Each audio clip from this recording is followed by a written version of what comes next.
In this video, I'll show you how to send a post anonymously in a Facebook group. Anonymous posting is a feature that lets you share a post in a group without showing your name to other members. This can be helpful if you want to ask a question or share something privately while still getting responses from the group. First, open the Facebook app and go to the Facebook group where you want to post anonymously.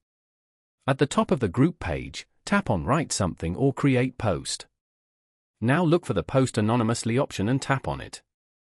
Facebook will show you a short message explaining how anonymous posting works. Tap Create Anonymous Post to continue. Next, type the post you want to share just like a normal post.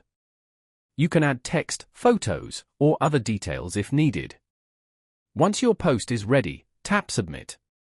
Your post will first be sent to the group admins or moderators for approval.